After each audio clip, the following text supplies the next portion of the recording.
My grandfather purchased this farm in Santa Rosa in 1948.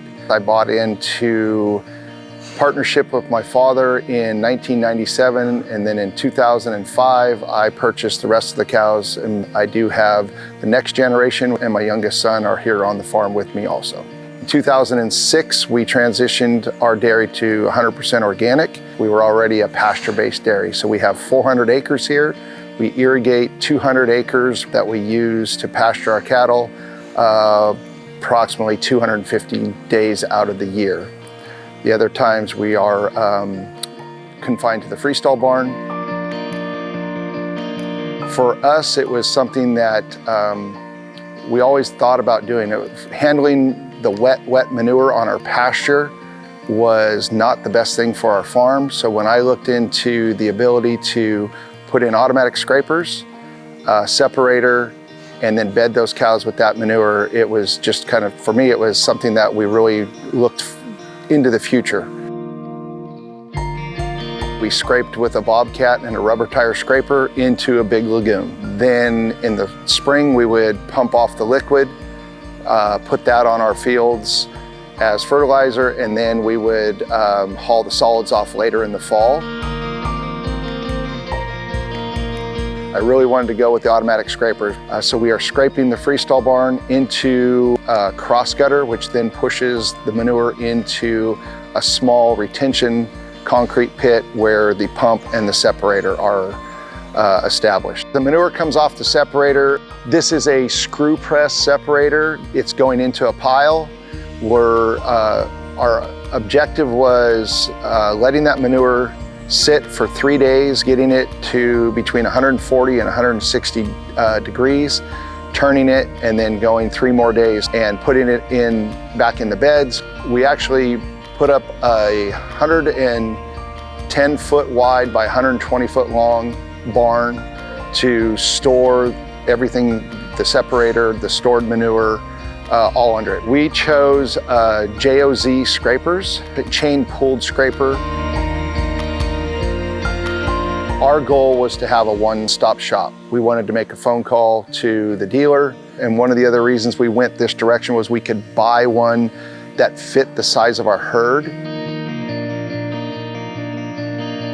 From the AMMP side, thank goodness for our UC Extension dairy specialists that helped me fill that out. It is a complicated application, and I had numerous phone calls and emails to get things right. If you didn't have the technical support, I'm not sure I would have gone down that road.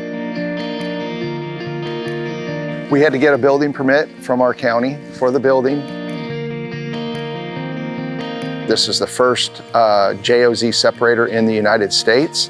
So it's been a kind of a struggle to get it here from Holland with COVID. We are very happy with the choice that we made. The material coming out of it is pretty much right where we wanted to be. Technical support has been a little interesting. It's Holland, the time change difference. Our concrete raised in price almost $20 a yard from the time we bid it. The lady that we worked with was really great. We were seeing our money between 3 and 4 weeks after we submitted. I bankrolled a $600,000 project. The toughest thing there was the way you get paid. We submit bills quarterly. I had to get into my credit line, paid interest on grant money. We were able to cut back 3 hours of labor plus diesel emissions and wear and tear on a small bobcat.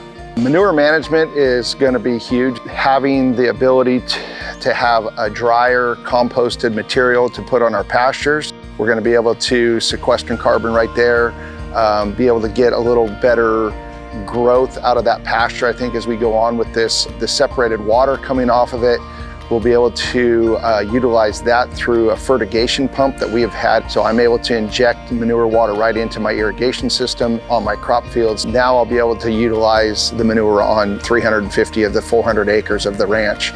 Cow comfort has been just phenomenal. We are seeing our cows laying in the stalls probably 30% more than they did in previous years. We've been bedding with this for about 45 days now, And I'm very, very pleased with the product that we're putting back in for stalls. So I think, you just got to get out and visit some farms. I think if you really had 6 months or 8 months to sit down and really think about it and do it, it might be a little bit easier. This is something that has to be done. We're all in this together.